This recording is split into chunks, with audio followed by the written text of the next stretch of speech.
नमस्कार, पुण्य श्लोक लवे शो में आज हम देखते हैं कि सूत्रों के हवाले से जो बातें आती हैं सामने, वो गंगवताते बता रहे होते हैं। सूबेदार को बताते हैं कि वो जयसिंह नाम का आदमी देखा गया है, जो रास्ते मुरम्मत हो रही थी वहाँ पर। अब मुरम्मत कौन कर रहा था, क्या कर रहा था, वो नहीं पता। सिर्फ इतना लगा है कि जयसिंह नाम था उस इंसान का, और कौन यहाँ पर उस मालवे में उसकी मदद कर रहा था ये भी नहीं पता। तब सूबेदार जी कहते हैं कि आप यूँ कीजिए, अपने जितने भी गुप्तचर हैं सबको लगा दीजिए इस काम पर, और इस जयसिंह नाम के आदमी का हमारे हाथ में ना बहुत ज़रूरी है। हर आने जाने वाले पर नज़र रखिए और उसको जल्द से जल्द पकड़िए। फिर तुको जी कहते हैं कि सरकार, महिदपुर वाला मामला भी बाकी है। हाँ, तुको जी शादी अचानक से आ गई बीच में, तो कहते हैं सरकार, जितने भी कागज मिले उसके हिसाब से ही लग रहा है कि जागीरदार गलत काम कर रहा था और लोगों को सरकार का डर दिखा करके बहुत लूटा उसने। और अब सूबेदार जी बोलते हैं कि हाँ, युवराज को बुलाइए जल्द से जल्द, अभी हम उससे पूछेंगे। और तुको जी सुनो, वो कहते हैं कि देवी अहिल्या को भी बुला लाओ। ठीक है, और देवी अहिल्या कहाँ होती है? देवी अहिल्या इस वक्त होती है अपनी सासूबाई के साथ में, अपनी बगीचे में टहल रही होती हैं दोनों सासू बहू। और देवी अहिल्या कहती है कि मेरा ख्याल मैं रख रही हूँ, अब चिंता मत कीजिए, कोई दिक्कत नहीं है, स्वस्थ हूँ मैं, स्वास्थ्य बिल्कुल ठीक है। कहते नहीं, अब मैं तुम्हारी एक नहीं सुनने वाली, मुझे पता है तुम्हें ख्याल ही नहीं रहता अपना ख्याल रखने का, तो किसी ना किसी काम में हमेशा व्यस्त रहती हो, इसलिए अब से मैं तुम्हारा ख्याल रखूंगी और हर रोज़ सुबह टहलना ही है तुम्हें मेरे साथ। फिर वो कहती हैं, ससुबाई आपने ही मेरी आदत ख़राब कर दी, हमेशा मेरा ख्याल रखती हैं बचपन से। वो कहती हैं साथ तो मैं तुम्हारे अब भी हूँ। और अब क्या होता है, वो कहती हैं कि हाँ, मैंने मतलब पुरानी बातें याद करती हैं, जो कुछ किया मैंने बहुत गलत किया, और तुम मतलब इतना अच्छा करती आ रही थी, मैंने सोचा कि तुम तो सासूबाई का कहना मानती ही नहीं हो, मगर तुम इतनी अच्छी सुनवाई हो, हम लोगों से बहुत आगे निकल गई हो तुम।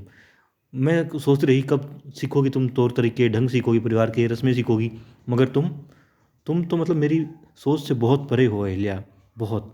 मेरे इतने सालों की मेहनत सिर्फ सफल नहीं हुई, बहुत सफल हो गई, तुम तो बहुत आगे निकल गई। तुमने जो किया, कोई मतलब मैं तो सोच भी नहीं सकती। अब वहीं बागीचे में आता है एक सेवक, कहता है रानी साहब, आपने महाराज के लिए पूछा था, बात की थी, तो एक महाराज के लिए एक आदमी आया है, महाराज के काम के लिए। कहती है ठीक है, बुलाई उन्हें। और तभी एक सेविका आती है, वो कहती है छोटी रानी साहब, सूबेदार जी आपको बुला रहे हैं। बड़े सरकार के बुलाने पर देवीला तुरंत चली जाती है वहाँ पर, और गौतम बड़ी सरकार अब जा रही होती है उस महाराज से मिलने के लिए, जो खाना बनाने के लिए यहाँ पर आया है नई नौकरी के लिए। अब वो महिला जो मंदिर में मिली थी, देवी से मिलना चाहती थी, वो आती है और कहती है मुझे छोटी रानी से मिलना है। तभी बाहर खड़ी महिला कहती है वो तो भी बागीचे में है, और वो सैनिकों का पहरा तोड़ करके महिला आगे घुस आती है, और अब देवी उसके सामने से ही अंदर जा रही होती है, मगर वो महिला कुछ नहीं बोलती, मुँह यूँ करती है कि मैं क्या करूँ क्या करूँ क्या करूँ। ठीक है, और वहाँ पर अब युवराज खंडेराव पहुँच चुके होते हैं मुखिया कक्ष में, सूबेदार के पास में, और कहते हैं सरकार मैं मानता हूँ, स्वीकार करता हूँ गलती, और उसने जागीरदार ने दो बही खाते बना रखे थे, एक असली और एक नकली, एक हमें दिखाने के लिए जो नकली था, और एक असली जिसमें वो गलत काम करता था। वो कहते हैं क्यों, लेकिन तुमसे लापरवाही हुई क्यों, जब तुम्हारे सामने, मतलब सूबेदार जी खूब डांटते हैं उनको, कहते हैं तुम्हारे सामने देवी सबूत लेकर के आई थी, शिकायतकर्ता लेकर के आई थी, और तुमने सिर्फ इस मामले को दबाने के लिए तुमने क्या किया, देवी अहिल्या को आने से रोक दिया, दरबार में नया फरमान सुना दिया। कहते नहीं, और भी बहुत लोगों के लिए मैंने किया था कि अपने घर से काम कीजिए, दरबार आने की कोई आवश्यकता नहीं है। वह तुम्हारा उद्देश्य क्या था मैं जानता हूँ। नहीं सरकार, वो ऐसा नहीं है। सूबेदार जी साफ साफ कह देते हैं मुझे पता है तुम अहिल्या से जले भुने थे, इसलिए तुमने ये सब किया, और यदि तुम अहिल्या की बात सुन लेते, उसकी राय को मान लेते, तो ना तो उसकी जागीरदार की जान जाती और ना ही ये सब कुछ होता। तब वो कहते हैं सरकार, मेरा ऐसा कोई उद्देश्य नहीं था, और अहिल्या से मैं इस बारे में अलग से बात करना चाहता था, युवराज ऐसा कहते हैं, लेकिन वो अपने आप बिना बताए महिदपुर चली गई। तभी गुनू जी खड़े हो जाते हैं वकील बन करके, कहते जी सरकार, युवराज ने अनसुना नहीं किया इस बात को, लेकिन वो बिना किसी ठोस सबूत के कुछ नहीं करना चाहता था, उसे ठीक नहीं लगा, सिर्फ इतनी बात थी। और सूबेदार जी कहते हैं कि अपनी भावनाओं को एक तरफ रख करके अपने देश और देशवासियों के लिए काम करना पड़ता है, पता तुम्हें। और बहुत दुख हुआ उन्हें जान करके तुमने अहिल्या की बात को भरोसा नहीं किया, उसकी बात पर भरोसा नहीं किया, जबकि तुम अच्छे से जानते हो युवराज कि अहिल्या कभी गलत नहीं होती। और यहाँ पर अब युवराज बेचारे क्या कहें।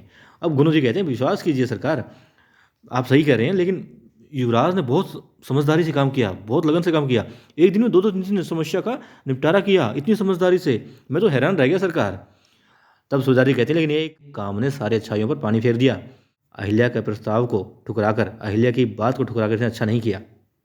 वो कहते हैं अहिल्या पत्नी है हमारी सरकार, सुधारी अहिल्या पत्नी है हमारी। कहते हैं भूलना मत, वो एक स्थायी सदस्य भी है दरबार की, पदाधिकारी है वो, समझे। और अब युवराज ये तो समझ जाते हैं कि सरकार बहुत गुस्सा है, मगर वो कहते हैं कि वो हमारी पत्नी है, और ज़रूरी नहीं है कि हम अपनी पत्नी की हाथ की कठपुतली बनकर रहें, हमारी इच्छा के हिसाब से हम अपना काम करेंगे, यदि हमें जिम्मेदारी सौंपी जाती है तो हम अपने तरीके से ही काम करेंगे, ना कि किसी दूसरे की राय के हिसाब से। और ये सारी बातें सुन लेती है देवी अहिल्या। वो अब अंदर आ रही थी मगर वो वापस चली जाती है और सोचती है कि मुझे तो लगा था कि युवराज और मेरे बीच में कड़वाहट जो है दूर हो गई है, दूरियां दूर हो गई है, नज़दीकियाँ आ गई है, मगर अभी तक सब कुछ ठीक नहीं हुआ है। सूबेदार जी कहते हैं, सुनो, यहाँ नीतियाँ मैं बनाऊंगा, जब तक मैं जिंदा हूँ ये मेरा फैसला रहेगा कि दरबार में किसके आने की आवश्यकता है और किसके बिना काम चल सकता है, समझे तुम। और हाँ, अहिल्या कल से दरबार आएगी, हर रोज आएगी। और अब देवी अहिल्या जब वहाँ से जा रही होती तो मिल जाती है सासूबाई गौतम सरकार, और साथ में होते नए महाराज। महाराज नया कौन है? वो है जयसिंह। और तुकोजी ने भेजा है उसको, धना सरदार ने बड़ी जालसाजी के तहत। अब ठीक है, वो खाना बनाने का काम लेकर के यहाँ पर आ जाता है काम के लिए, और देवी अहिल्या के बारे में बता रही होती हैं उनकी सासूबाई की सब कुछ जानती है। पहले मैं संभालती थी रसोई, अब ये संभालती है, और यही बताई क्या बनाना है क्या नहीं बनाना है। क्यों? इसे सबकी पसंद भी पता है और ये भी पता है कि किसके लिए क्या सही है, सबकी चिंता भी है इसको। अब रसोई में पहुंचती तो क्या देखती हैं, वहाँ पर बड़े प्यार से खाना बना रही होती है। कौन? नई नवेली दुल्हन बनने वाली है जो, वो पार्वती। देख कर के हैरान रह जाते हैं। और पार्वती देखती, अरे छोटे रानी साहब, आप, मैंने रबड़ी बनाई है उनके लिए। वो कहती, मैं आपका हाथ बटाने के लिए आई थी, क्योंकि आप दिन भर काम में लगी रहती हैं, तो सोचा उनके लिए रबड़ी बना ही दूँ। अब गौतम बाई साहब कहती हैं कि महाराज जी को सब समझा देना, मैं चलती हूँ। और आती हूँ कह के चली जाती हैं वहाँ से। फिर क्या होता है, फिर देखती हैं कि क्या चल रहा है, तो महाराज जी को बताना है सारी चीज़ें। मगर वो कहती है, छोटी रानी साहब वो भी कक्ष में होंगे, मैं उनको दे के आती हूँ, रबड़ी बनाई है मैंने उनके लिए। देवी ले कहती हैं कि अभी वो कक्ष में नहीं है, अभी वो शस्त्रशाला में होंगे, कसरत का समय है। और उसके बाद वो शरबत लेते हैं। अब जो नए महाराज जी आए हुए तो वो कहते हैं, शरबत मैं बना देता हूँ। देवी ले कहते हैं, नहीं मैंने बना रखा है। और बेचारी पार्वती उदास हो जाती है, तो वो कहती है, कोई बात नहीं, रबड़ी तुम्हारी दोपहर के खाने साथ में दे देना, और शरबत जो मैंने बनाया है वो तुम ही लेके जाना। वो खुश हो जाती है। और अब गुन्नू जी मौके का फ़ायदा उठाना चाहते हैं और युवराज खंडेराव को सूबेदार जी और देवी के खिलाफ भड़काना चाहते हैं, और भड़का रहे होते हैं। अब गुन्नू जी कहते हैं कि देखा, सूबेदार जी ने तुम्हें कितने सबके सामने कितना सुनाया, कितना डांटा, सिर्फ अहिल्या के कारण। वो कहते हैं, गलती हमारे भी तो है, और आप भी तो, आप ही ने सारी राय दी थी।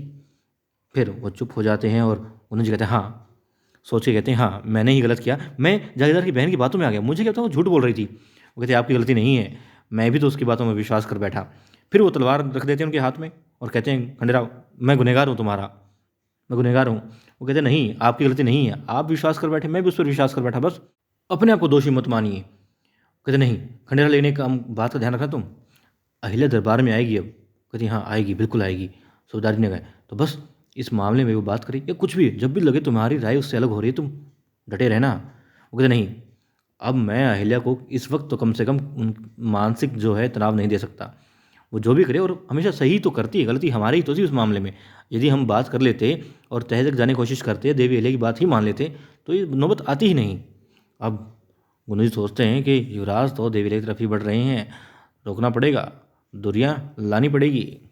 अब रसोई में बातें करते करते एकदम से महाराज जी चौंक पड़ते हैं और उस महिला को कहते हैं, जो कितने सालों से यहाँ पर काम कर रही हो, कहती ये तूने बाटी इसमें क्यों डाल दी, पानी में डाल दी, इससे नरम हो जाएगी।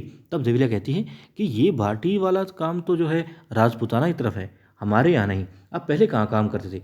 आप मालवा से ही है ना? वो कहते हैं हाँ मैं मालवा से ही हूँ, मगर सरकार रानी साहब मैं जो जहाँ पहले काम करता था वहाँ राजपूताना से बहुत सारे मेहमान आते जाते रहते थे, इसलिए बस वही बात ध्यान रही, माफ़ कीजिएगा, आइंदा शिकायत का मौका नहीं दूंगा।